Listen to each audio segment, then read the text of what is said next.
Boa tarde a todos. Então, bem diferente de vocês, eu sou da área de saúde, né? Então, sou farmacêutica e servidora da CESA já há 35 anos. E acho que outra informação importante é que eu não sou professora, né? Então, a ideia hoje é estar aqui com vocês e compartilhar um pouco do que é a vivência na gestão da assistência farmacêutica numa Secretaria de Estado da Saúde, frente hoje a esse grande desafio que é o acesso e a grande demanda por medicamentos, e boa parte deles hoje, né, na mão dos senhores para julgar pela pertinência, pela, né, correta indicação, né, e por uma ação que a gente venha a ter, seja no nível municipal, estadual ou mesmo federal.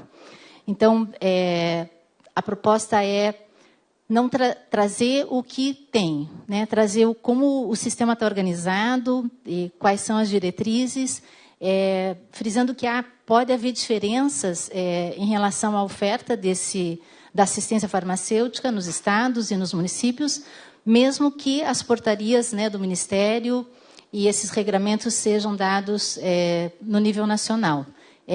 Tanto o Ministério, quanto estados, quanto municípios têm autonomia para organizar as suas relações, para organizar os seus serviços na área de saúde, e por isso, às vezes, também há diferença no comportamento desse acesso, né? E não é incomum vocês terem pacientes, por vezes, que migram, inclusive mudam de cidades ou mudam de estado atrás, né, de uma condição de tratamento ou de uma melhoria para uma situação. Então, o que eu trago é qual é a regra no país inteiro, né, dada pelo Ministério, e que deveria, ou pelo menos da melhor forma possível, estar sendo cumprida, né, tanto pelo Ministério da Saúde, uma vez que também faz parte dessa condição de cumprimento, como por estados e municípios. Então, a gente vai falar, eu vou continuar falando de droga, né, o Gabriel falou bastante, eu vou continuar falando de droga, só que essas são as que, né, têm permissão para uso e são aquelas que muitos, né, do que a gente precisa. Então, nós estamos conceituando as ações de assistência farmacêutica, que nada mais, né, mais é do que as ações voltadas à promoção, proteção e recuperação da saúde, tanto individual como coletiva, e que tem no medicamento, né, o seu insumo essencial. E visa, o que a assistência farmacêutica visa aí? O acesso ao medicamento e o uso racional. Esse é um conceito colocado na Política Nacional da Assistência Farmacêutica de uma resolução do Conselho Nacional de Saúde.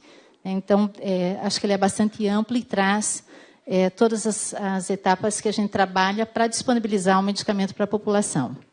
A gente, na assistência farmacêutica, tem sistematizado o ciclo da assistência farmacêutica e, por muitos anos, e talvez vocês também já tenham, né, ouvido falar, essa primeira parte do ciclo, que é a da cadeia do abastecimento, quer dizer, como o medicamento chega, né, a estar disponível para a população. É necessário, então, primeiro, a primeira fase é a da seleção, então, quais são os medicamentos que uma unidade, que o Estado, que o município está escolhendo para atender as principais condições clínicas daquela comunidade ou daquela população.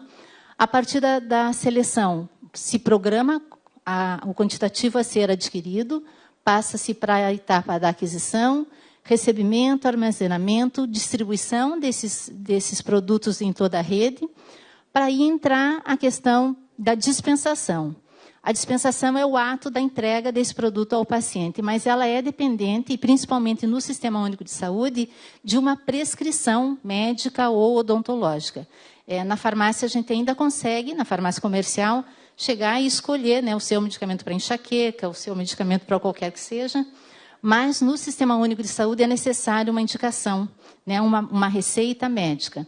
E a gente espera que essa receita seja fruto de uma análise, de uma avaliação diagnóstica e de uma correta, uma receita adequada à condição daquele paciente. Mais recentemente eu digo no sentido de implementação dessa prática no Sistema Único de Saúde, a gente está voltando para a questão de que também não basta o paciente ter acesso a esse medicamento. E isso é muito importante quando a gente pensa nesses medicamentos de alto custo, né? E não só pelo custo do tratamento. muitas vezes essa condição do paciente já é uma condição mais complexa. Ele, por vezes, passa por diversas etapas desse tratamento, né? Então, é preciso que a gente faça o gerenciamento clínico também desse paciente em relação aos resultados que a gente quer ter com essa terapêutica. Então, avaliar a efetividade, a segurança desse tratamento, ter segurança que o paciente compreendeu como ele deve utilizar o medicamento, e isso parece simples, mas não é.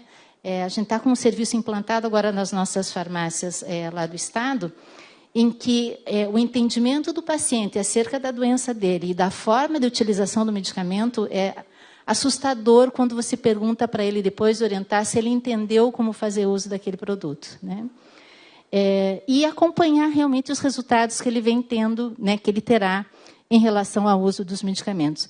É o que a gente chama de gerenciamento clínico, então, que é complementar ao gerenciamento da logística, e vocês podem ter várias denominações disso, de assistência farmacêutica, ou cuidado farmacêutico, ou clínica farmacêutica, né? E isso tem sido bastante importante para que a gente possa, além da preocupação com os custos, que é a utilização do medicamento, começar a mensurar os resultados que a gente tem a partir do uso deles. Bom, dentro do SUS, qual é a regra, né? Qual é a nossa Bíblia? O que nós disponibilizamos dentro do Sistema Único? Aqueles medicamentos que estão padronizados dentro da Relação Nacional de Medicamentos, ou seja, a RENAME. Isso é instrumento de trabalho, né, para quem está na saúde, mas, com certeza, né, os senhores também já devem ter ouvido falar, né, e, de preferência, também consultado quais são esses medicamentos. Dentro da RENAME, então, os medicamentos são classificados em 3 componentes, né, e é isso que a gente vai explicar um pouquinho. É o componente básico, o estratégico e o especializado, e ainda há a possibilidade de estados, né, e municípios gerenciarem elencos complementares. E isso também dá uma certa liberdade para o gestor de padronização, né, e de definição de protocolos de medicamentos que não constam na RENAME. E aqui é que a gente pode ter um pouco também dessa migração dos pacientes, estado que oferece tratamento para uma determinada condição clínica, né, que o outro não oferece. Mas é importante, na região onde os senhores atuam, conhecer quais são essas listas ou essas relações, né? E, como dizia o Gabriel, também só estar na lista ou só estar na relação, a gente espera que estar na lista e esteja disponível. Essa já é uma grande etapa, e é isso que o gestor tem que prover. Mas, de acordo com o componente, ou de acordo com a complexidade da patologia, além de estar na lista, há algumas condições que são previstas para cumprimento para esse acesso. Eu trouxe aqui, não vou ler esse quadro inteiro, mas fica como um resumo. Quando eu tenho menos tempo, eu apresento só o quadro, mas hoje eu vou apresentar cada um desses componentes, tá? Então, o componente básico é aquele que os medicamentos são relacionados na atenção básica em saúde. Ele é financiado pelos 3 entes, e aí, sempre que a gente for falar na questão da assistência farmacêutica, a gente vai ter que pensar em financiamento, né? A gente está falando da aquisição de produtos de alta ou média ou mesmo baixa complexidade e que tem um custo elevado na saúde. Então, vocês sempre vão... E eu sei que isso, às vezes, é bem confuso para a gente ficar explicando, dizendo, não, isso não é responsabilidade do Estado ou é da União, mas isso, para a organização do sistema, é importante. Então, no componente básico, a gente tem aqueles medicamentos, né, de menor complexidade, que tem que estar disponíveis no âmbito da atenção básica. Ele é financiado pelas 3 esferas de gestão. Então, tanto a União, quanto o Estado, quanto o município, tem que aportar recurso financeiro para que haja aquisição desses produtos. Esses recursos são valores por habitante e por ano. Então, a União é R$ 5,58 por cada habitante por ano. Os estados, no mínimo, R$ 2,36. E os municípios também, no mínimo, R$ 2,36. Isso é regulamentado por portaria do Ministério, e esses valores têm sido alterados ao longo dos anos, tá? Essa prática, dentro dessa modalidade, foi implantada em 1999, tá? E os municípios, então, podem adquirir os medicamentos e insumos relacionados a esse componente. via de regra, o acesso a esses medicamentos estão lá nas unidades básicas de saúde. Então, antihipertensivos, antidiabéticos orais, né? Uma relação relativamente variada aí de medicamentos para as unidades básicas. E o gerenciamento desse componente também varia de estado para estado, né? Além desses recursos da União, do Estado e do município, tem dois grupos de medicamentos que o Ministério da Saúde ainda continua a comprar de forma centralizada, que são os contraceptivos e insumos do Programa da Saúde da Mulher e também a insulina NPH e a insulina regular. Então, esses o Ministério ainda compra de forma centralizada, manda para os estados e os estados distribuem cada um para os seus municípios. Então, isso fica fora daquela primeira conta. O acesso aqui também, unidades básicas de saúde, tá? Bom, o componente estratégico da assistência farmacêutica.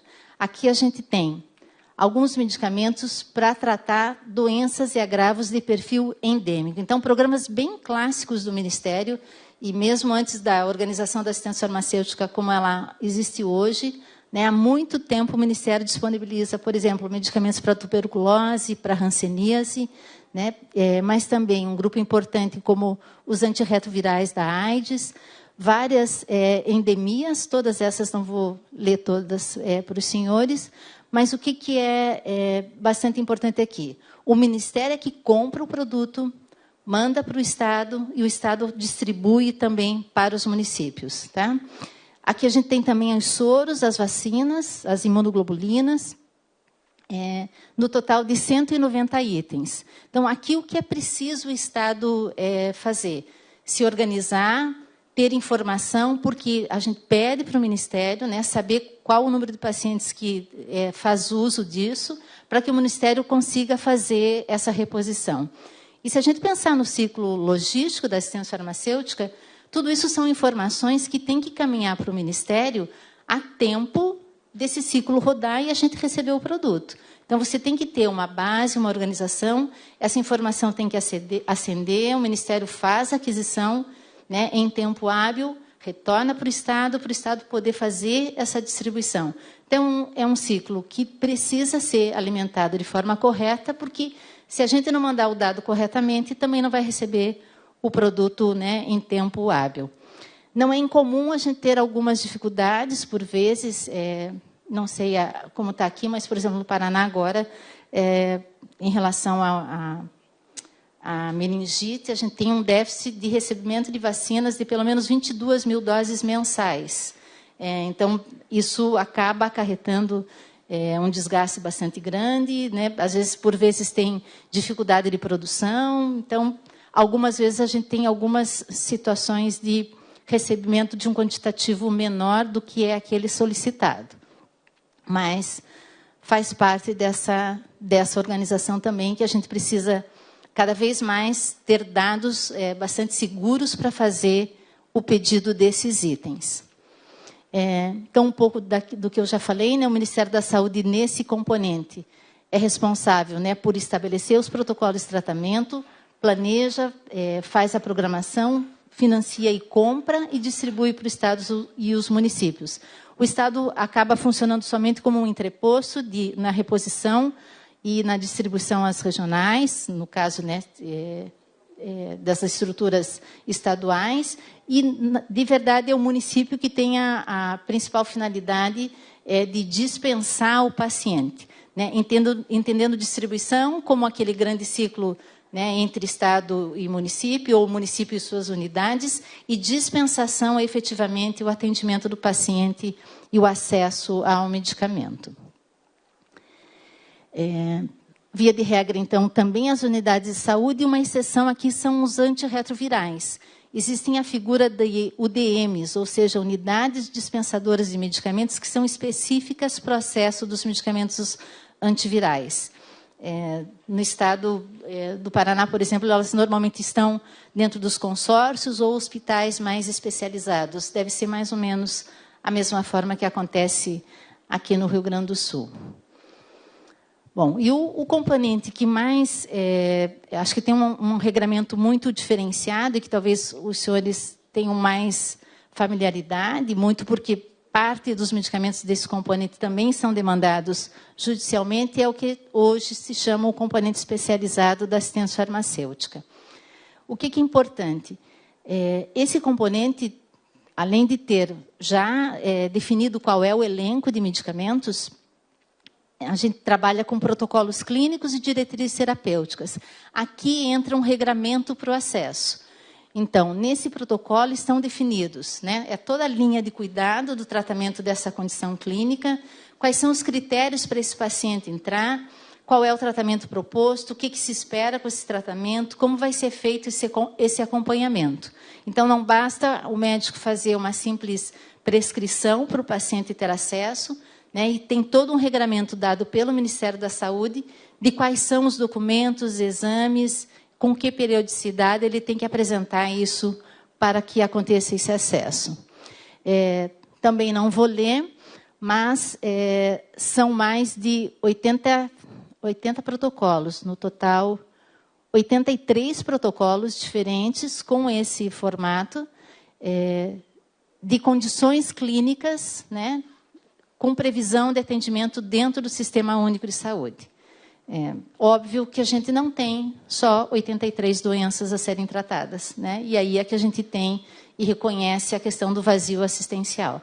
Mas aonde a gente tem, eu acho que é isso que a gente trabalha bastante lá no comitê, inclusive do Paraná, é que aonde há alternativa terapêutica dentro do SUS, que ela seja utilizada, né, que ela seja esgotada. Então, eu tenho um protocolo hoje de artrite reumatoide, onde eu tenho pelo menos 4 biológicos disponíveis. E, muitas vezes, não se busca essa alternativa dentro do SUS, né, e você tem a pressão por um medicamento que não está contemplado. A outra situação eu tenho um medicamento dentro desse componente, mas que não está previsto para uma outra patologia, que também não é tão incomum, né? Então, eu tenho infliximab, e o pedido é para psoríase, e a gente ainda não tinha essa condição prevista dentro do protocolo. Então, aqui é importante enfatizar que há uma relação medicamento e condição clínica ou doença onde ele vai ser disponibilizado dentro do sistema, e mesmo o cumprimento desse protocolo, né, em que estágio está essa doença, em que nível é aquela biópsia, né, algumas condições que, para cada protocolo, é desenhado de uma forma diferente. E esse componente, então, só dentro desse componente a gente tem formas de financiamento diferentes. Existe um grupo de medicamentos, que é o grupo 1, e que o Ministério da Saúde faz aquisição. Então, mesmo dentro dessa condição, o Ministério escolheu aqueles medicamentos que são produzidos por somente um fabricante, o que a gente chama, né, de monopólio, e, ao invés de cada estado fazer a compra isoladamente, é o Ministério que faz a compra. Isso traz escala, né? Isso reduz o custo, e hoje é bastante importante essa aquisição. Existe um segundo grupo de medicamentos que o Ministério também financia, mas aqui ele manda um recurso para cada secretaria do Estado depois que ela faz a dispensação, que são os medicamentos do grupo 1B. Tá? Então, o grupo 1 vai ser sempre financiamento do Ministério, de duas formas. Ou o Ministério compra, ou ele financia depois que a gente faz a dispensação. O grupo 2 de medicamentos aqui do componente especializado são medicamentos de responsabilidade de financiamento das secretarias estaduais de saúde. Aqui a gente já tem medicamentos que não são tão complexos e que, na grande maioria das vezes, já não tem mais monopólio ou exclusividade de fabricação. Aqui as secretarias têm que utilizar muito as aquisições por meio de processo licitatório, né? Então, o Ministério foge um pouco dessa questão da licitação, mas aqui é bem comum as secretarias disporem de atas, né, ou de compras através das suas comissões de licitação, porque a gente raramente tem um produto de compra pela via da exclusividade. E o grupo 3 do componente especializado, ele acaba coincidindo com o grupo lá do componente básico. Por quê? Ele é um grupo de medicamentos que acaba sendo de financiamento tripartite, e a responsabilidade é dos municípios. Vou dar um exemplo bem clássico. Indo na linha do Gabriel, na esquizofrenia, né, a gente tem um protocolo que diz: o paciente começa a tratar com haloperidol, e haloperidol está lá na atenção básica. Aí ele não tem resposta, ele pode partir para uma risperidona. Risperidona já vem para o grupo 2 aqui da assistência farmacêutica, grupo correspondente especializado. Mas também não respondeu, ele pode usar quetiapina, ziprasidona, olanzapina, e vai para um outro grupo. Então, aqui é só quando, lá no protocolo clínico, o início desse tratamento se dá numa condição de atendimento lá da atenção básica. Por isso que acaba coincidindo esse grupo de medicamentos com o componente básico. Muito difícil?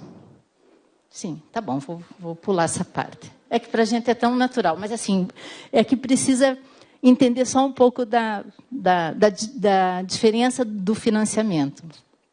Bom, nesse componente especializado, a gente tem 196 fármacos em 387 diferentes apresentações farmacêuticas. Então, é ciclosporina de 10, de 20, de 25 e solução oral. Então, por isso, esse número é diferente. E, normalmente, o acesso desse usuário também varia muito de acordo com a organização do Estado, mas ele vai se dar nas farmácias, normalmente é sob a responsabilidade da Secretaria Estadual de Saúde. Aqui vocês devem ter uma farmácia, ou, normalmente a gente chama de uma farmácia especial, ou uma farmácia do Estado, alguma condição assim, né? Também é possível que esse medicamento seja dispensado nas farmácias dos municípios, né? Também é possível essa pactuação, ou em farmácias de serviços bem especializados.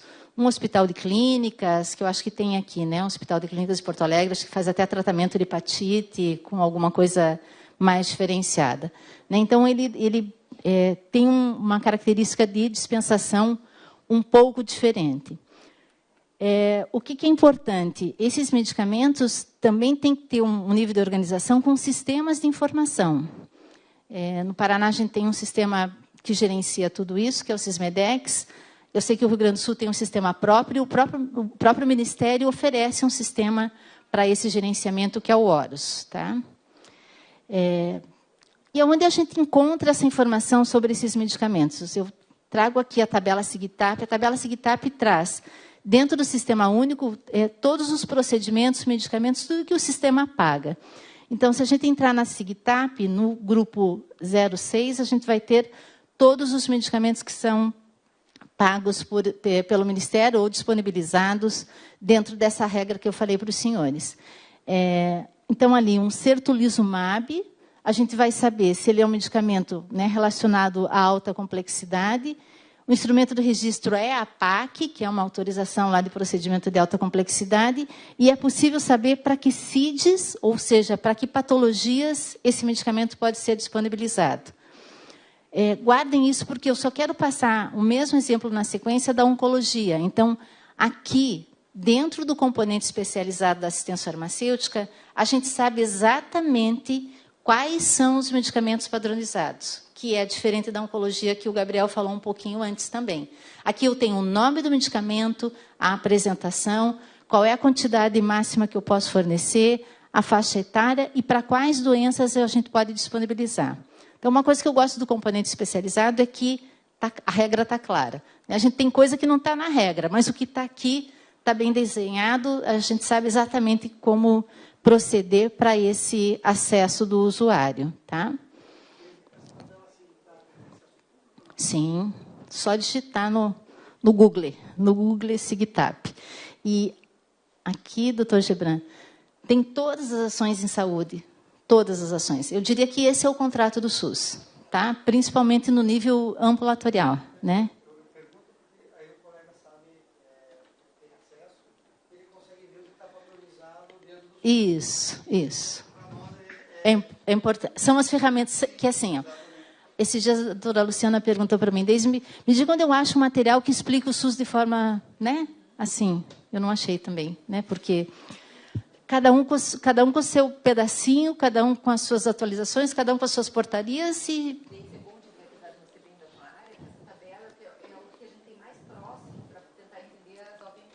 Isso. Ó.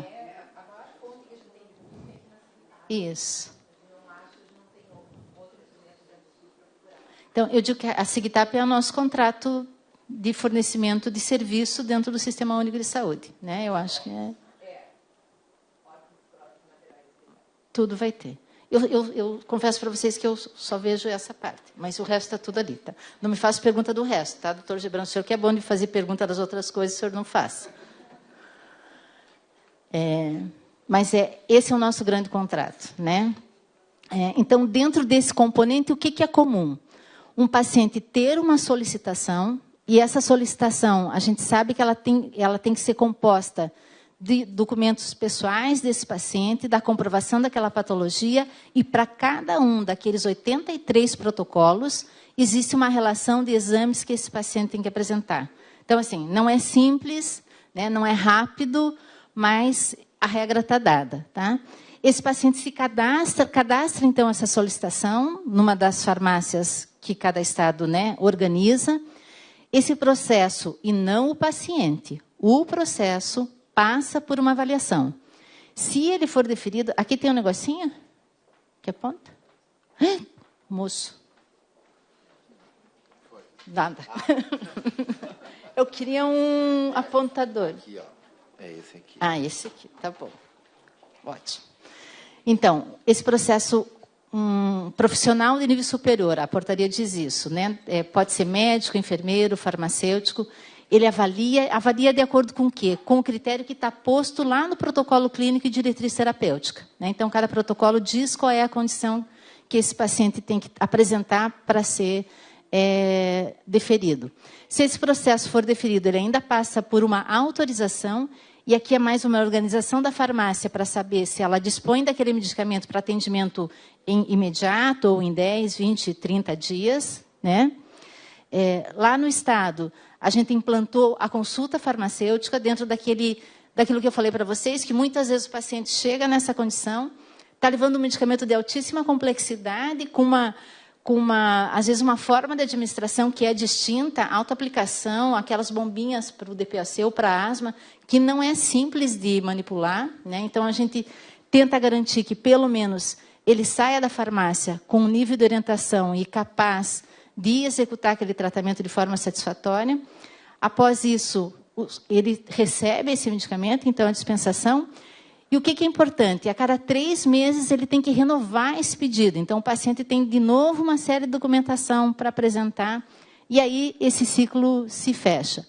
Ainda é possível, em algum momento, o médico adequar essa prescrição, alterar a posologia, introduzir um outro medicamento, né, sempre dentro da linha do que o protocolo prevê. Então, esse é o ciclo do componente especializado. E o que acontece na prática? Esses pacientes são nossos pacientes por muitos anos. Né? Talvez diferente de uma condição da atenção primária, que ele acaba indo eventualmente na unidade.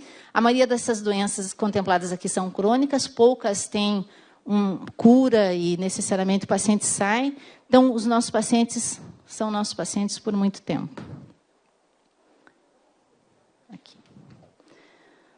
Bom, aqui, então, é o que? Eu falei até agora o que estava disponível no município, o que está disponível no Estado, e dentro dessa regra de financiamento, o que a União paga, o que o Estado paga e o que o município paga.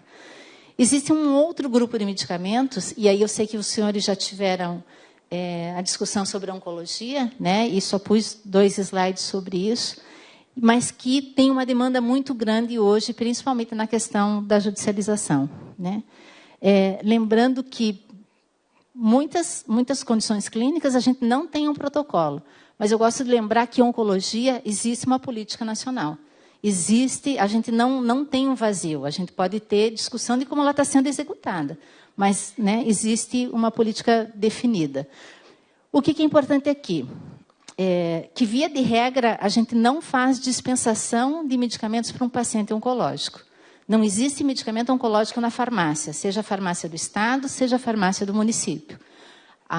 O pressuposto aqui é que o paciente vai ser atendido na unidade onde ele está recebendo o tratamento ou o atendimento como um todo. Vocês ouviram isso. Então, tanto nos CACONs como nos UNACONs, né, são os lugares onde o paciente deve receber o tratamento de forma integral. A oncologia tem diversas fases, o paciente tem que estar apto a receber aquele tratamento. Né? Muitas vezes ele tem uma condição que ele não consegue exatamente naquele momento receber aquele tratamento, então é preciso o acompanhamento por uma unidade especializada. E os medicamentos que são para tratar, né, o paciente oncológico, ou seja, os quimioterápicos, eles têm um registro também no sistema APAC-ONCO, e eles devem ser fornecidos por esses hospitais. Aqui está o grande X da questão, né? Devem ser oferecidos pelos hospitais credenciados e eles vão ser ressarcidos a esse hospital de acordo com o código do procedimento. E aqui a gente volta na tabela SIGTAP. Então, lembra que eu mostrei para vocês que lá no componente especializado aparecia o nome do medicamento, a apresentação, bem bonitinho, porque lá a gente tem medicamento por medicamento. Na oncologia vai aparecer, é lá no código de procedimento 0304, mas vai aparecer a quimioterapia da leucemia aguda, mielodisplasia, linfoma linfoplástico e linfoma de Burkitt. O que isso quer dizer? Não aparece o nome do medicamento. Aparece que é uma quimioterapia curativa de primeira linha de leucemia aguda e assim por diante. E o SUS vai pagar para esse tratamento R$ 2.300, é o valor da tabela. E é isso que acontece na onco, né? A grande discussão hoje da oncologia nós temos um grupo de medicamentos, principalmente os quimioterápicos hoje já para serem ingeridos de forma oral, em que o valor do tratamento, acho que isso vocês escutam, excede o valor do procedimento na tabela. E aí começa o dilema, né? Esse hospital que é credenciado como CACOM ou como UNACOM, ao oferecer esse tratamento para esse paciente, ou a prescrever esse tratamento, vai fazer uma conta muito simples, né? O tratamento custa R$ 5.000 e ele vai ter de ressarcimento por esse tratamento, ao atender aquele paciente, R$ 2.300. E aí, qual é a indicação? Que o paciente busque, fora da condição daquele tratamento, né, ou o judiciário, o Ministério Público, ou primeiramente o Ministério Público, provavelmente, para ter acesso. E outro detalhe importante, também está na política que esses CACONs e UNACONs devem estabelecer seus próprios protocolos de tratamento. Então, esse protocolo fica condicionado ao valor desse procedimento, pode ser que sim, né? Mas os médicos também sabem que existem outras alternativas que, às vezes, excedem essa condição. A minha posição, né, pessoal é que a gente precisa revisitar, né, reavaliar e rediscutir a política de oncologia no SUS. Porque hoje acho que é uma condição clínica bastante importante, de um custo bastante elevado.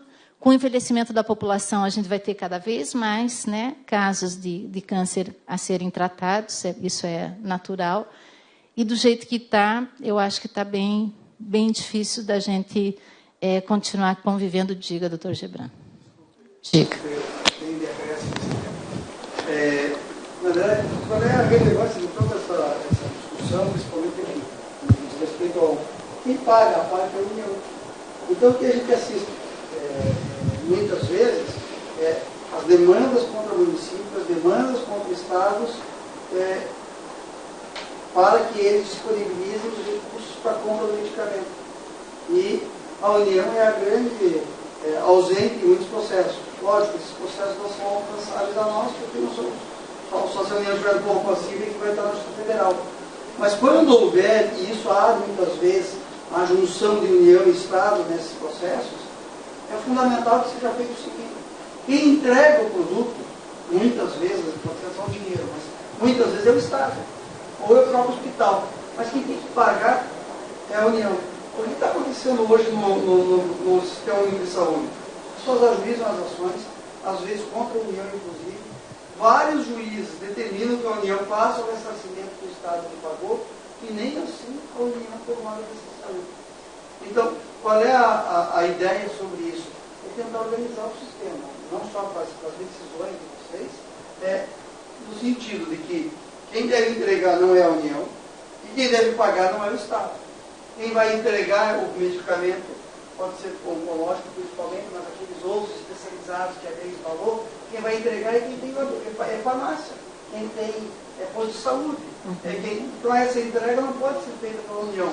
A União não tem farmácia, não tem posto de saúde, não tem nada. A União tem dinheiro. Né? Então a ideia de discutir a dispensação do medicamento é pensar nas competências, né, que estão elencadas nesses partes, bipartitos, e também competência material, mas também a competência econômica. E nesse caso aqui, a parte, quem tem que se condenar a pagar é a União, nem o município nem o Estado.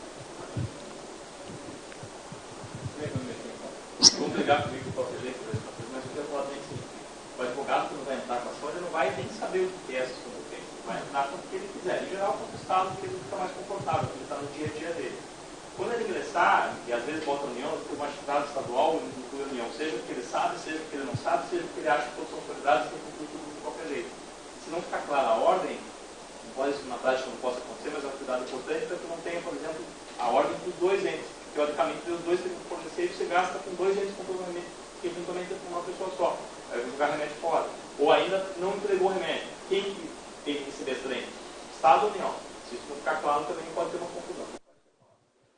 Em relação ao que o doutor Gebran colocou, a gente tem decisões onde exatamente isso, a condenação para que o Estado faça a aquisição e o atendimento e que haja posteriormente o ressarcimento pela União. Frisar que a gente só consegue solicitar à União esse ressarcimento fazendo um processo individual, colocando a guia, as notas fiscais, os recibos, o receituário, inclusive cópia da ação, como se a União não tivesse sido, se ela não é ré.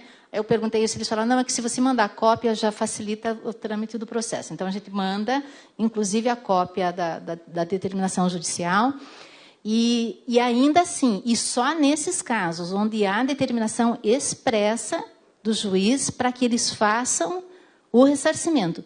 Mesmo que o Estado tenha uma ação. E aí, obviamente, só nas ações da Justiça Federal, né? Mas quando há uma ação e que isso não está expresso, mesmo que a gente busque administrativamente, a gente não é ressarcido. Mas mesmo com essas ações, o Estado do Paraná hoje tem, há pelo menos 7 anos, organizado o envio desses pedidos de ressarcimento, e hoje nós temos um saldo de 55 milhões a receber da União de processos que estão lá em análise. Aí eles não dizem que não pagam, mas a gente não tem uma negativa, mas também não tem o valor a ser ressarcido de produtos que a gente já entregou, porque a essa altura o paciente está muito mais próximo, a gente tem uma estrutura, né, das farmácias, das redes, que tem um custo que ninguém conta, né, a gente manter a farmácia, manter a distribuição, né, manter o atendimento, também é um custo que não acaba não aparecendo. Existe exceção a essa regra da oncologia, e talvez tenham dito para os senhores também, hoje 6 medicamentos a União compra de forma centralizada, manda para o Estado, e o Estado manda diretamente para os CACONs e UNACONs. No Paraná, nós temos 17 CACONs e UNACONs, dentro de protocolos que estão definidos na oncologia. E aí o valor desse medicamento saiu do valor da APAC. Tá? A APAC, para esses tratamentos, ela é bem menor, porque eles estão recebendo o medicamento. Eu, particularmente, defendo que, para esses medicamentos de ponta na oncologia, a gente deveria pensar numa forma centralizada de compra desses medicamentos pela União, já que é ela que paga a conta, com estabelecimentos de protocolos e que a gente pudesse fazer esse mesmo regramento, porque se cada CACON e UNACON for comprar isoladamente, ele vai pagar muito mais caro. A gente tem que pensar em escala, a gente tem que pensar em economia, né, de escala.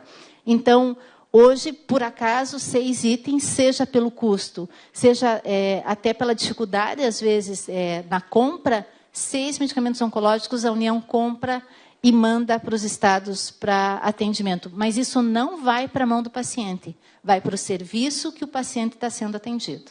Tá? Então, frisar que não existe dispensação de medicamentos oncológicos para o paciente nas farmácias do sistema público de saúde.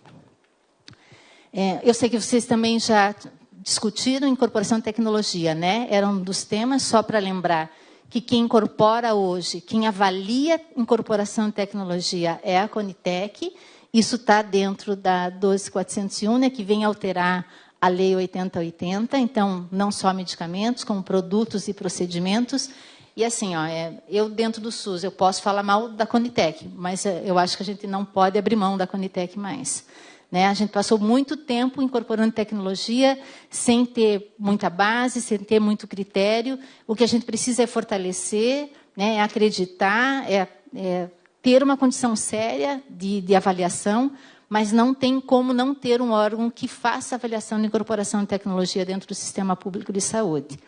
E vocês viram também, né, as regras para a incorporação é com base nas evidências científicas, estudos de avaliação econômica, sim, a gente precisa saber quanto custa, se aquilo custa comparativamente ao que o sistema já oferece, traz vantagem, traz desvantagem, e acho que, principalmente, a gente precisa discutir se o que a gente vai incorporar é sustentável para o sistema. Porque incorporar é fácil, eu quero ver manter a incorporação e manter o acesso a todos os pacientes. Porque uma vez que se incorpora, você dita a regra e qualquer paciente naquela condição clínica vai ter acesso. Então, a sustentabilidade da incorporação é o que a gente tem que discutir.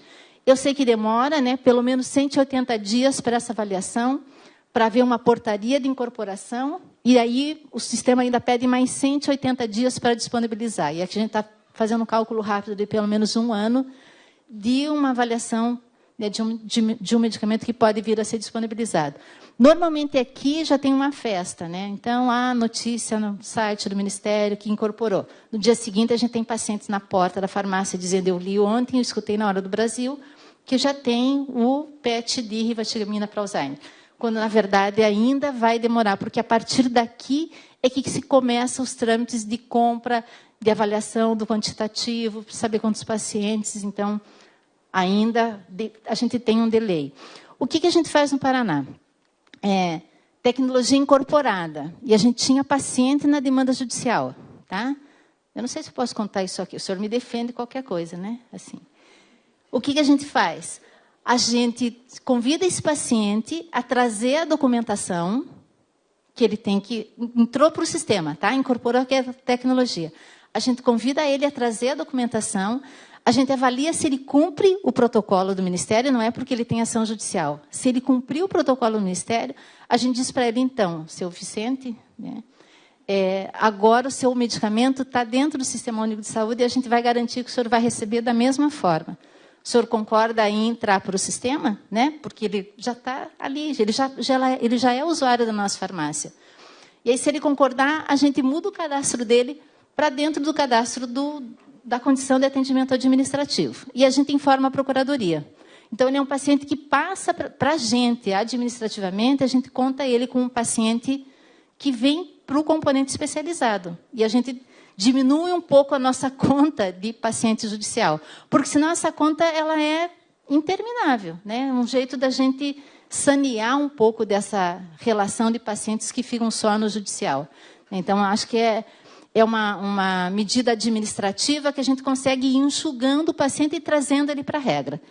Tem alguns que se acham muito empoderados pela ordem judicial, né? Então, ele diz, não...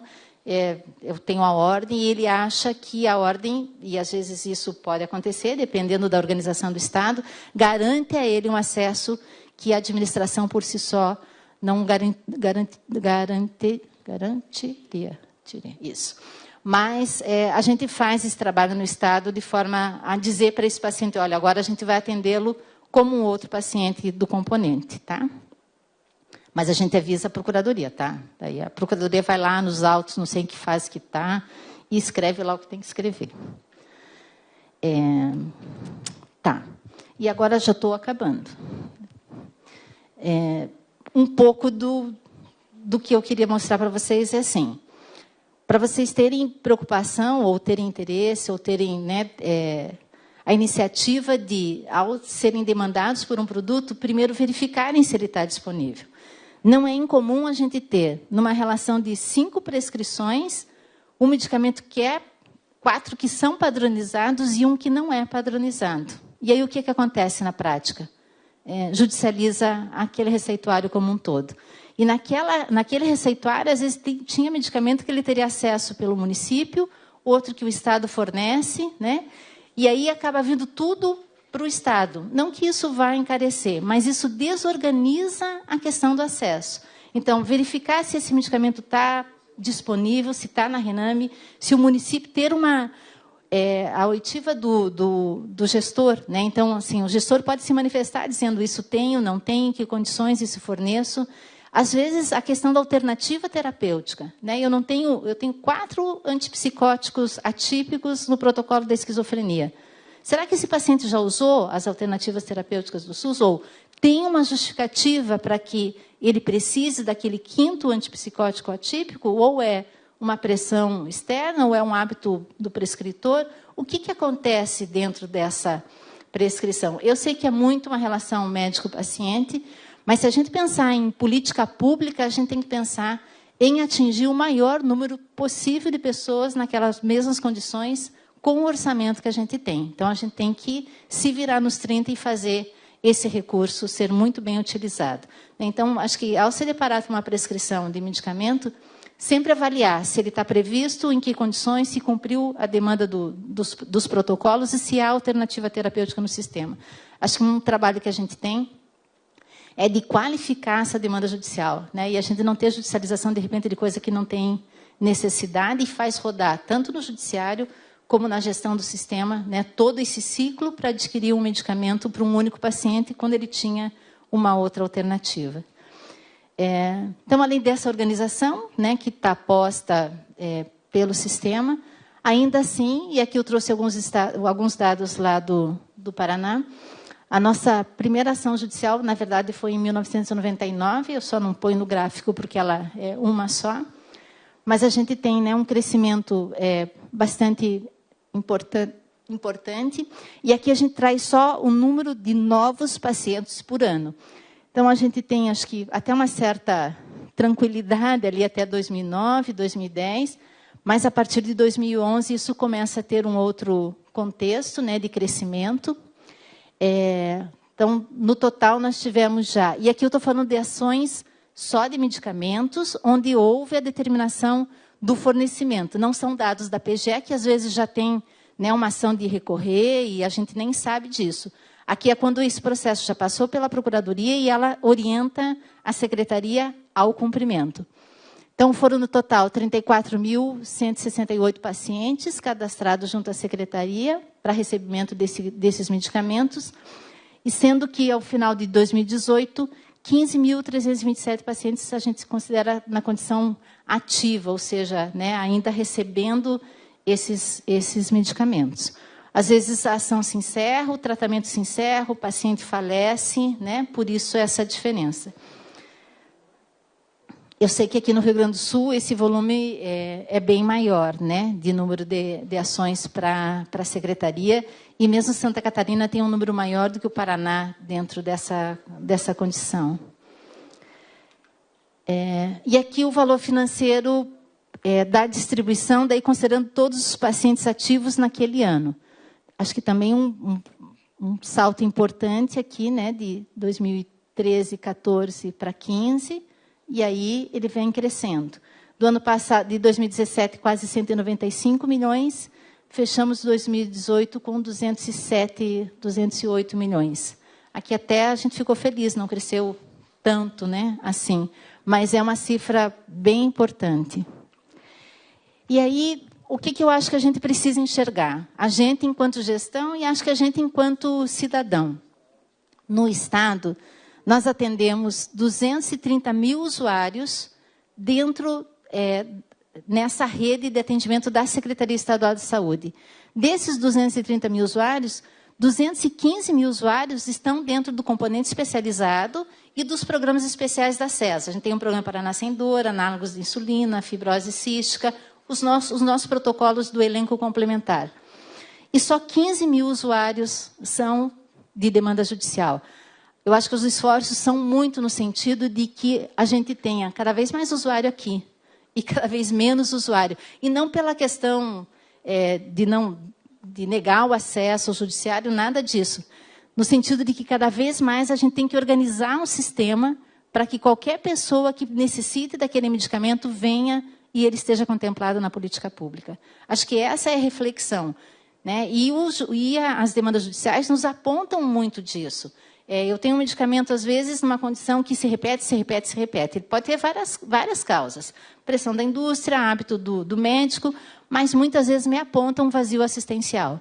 Então, acho que a gente pode se organizar, mandar isso para uma análise, né? A Conitec parte da análise da Conitec tem por base, né, muitos dos dados da demanda judicial. Alguns medicamentos foram incorporados com base no alto índice de judicialização.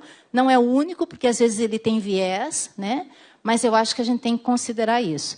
Então, o grande esforço lá no Estado que nós temos é não deixar que isso se inverta, né, e os esforços para que isso tenha regularidade, que é o importante. Porque uma coisa que eu, particularmente, acho que não é inadmissível, e não teria dúvida se fosse um de vocês, é que, se eu tenho um medicamento padronizado, por que ele não está sendo disponibilizado? Não tem defesa.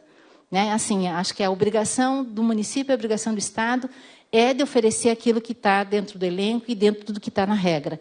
E, às vezes, a gente vê, né, a falha no fornecimento, a irregularidade, traz o cidadão para uma condição de judicialização daquilo que já deveria estar sendo ofertado.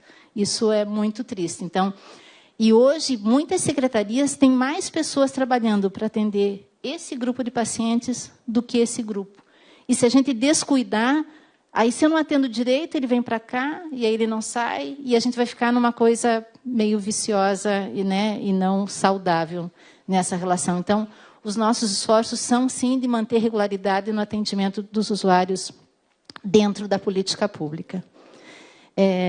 Aqui também só uma tabela de distribuição. No ano passado, a gente distribuiu algo em torno de R$1 bilhão pela Secretaria, 408 milhões lá no componente especializado, então, para atender os 215 mil usuários, e para atender os 15 mil, a gente gastou 208 milhões de reais. Então, não tem escala, não tem racionalidade, né? Do ponto de vista de gestão, isso quebra qualquer tipo de planejamento e qualquer tipo de orçamento. A gente pode destrinchar e dizer, tá, mas o que você tem aqui é porque está falhando e que está faltando. Parte, sim, né? Mas parte, não. 42%, daí, Gabriel, corrigindo só o que você falou, 42% desses 207 milhões no Estado do Paraná diz respeito à compra de medicamento da oncologia, cuja responsabilidade não seria do Estado e sim da União. Então, naquilo que o doutor Gibran lembrou, acho que tentar saber qual é o ente responsável pelo financiamento daquele tipo de tecnologia ajuda, pelo menos, a organizar a judicialização, né, e a competência por esse fornecimento. Esse aqui eu copiei do senhor, doutor Klein, né? São os dados lá do total de processos ajuizados entre 14 e 17. São mais de 400 mil novos processos entre 2016 e 2017. Destaque, né, para fornecimento de medicamentos no SUS, isso aqui no país inteiro, tratamento médico hospitalar, né, o número de ações também aqui no SUS. E o que eu quero dizer? Isso não é uma característica só do Paraná, isso acontece, né, como os senhores sabem, no país inteiro. Só tem crescido, e o que a gente busca realmente é a qualificação, né, dessas ações, seja da gestão, seja do Poder Judiciário.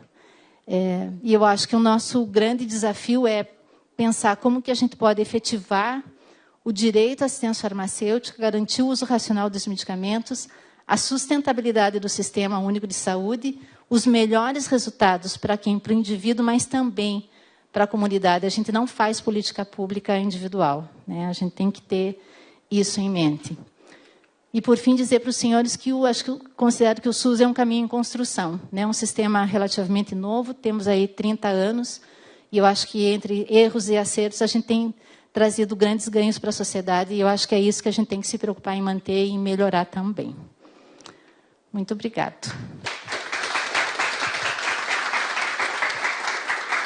Cadê o meu?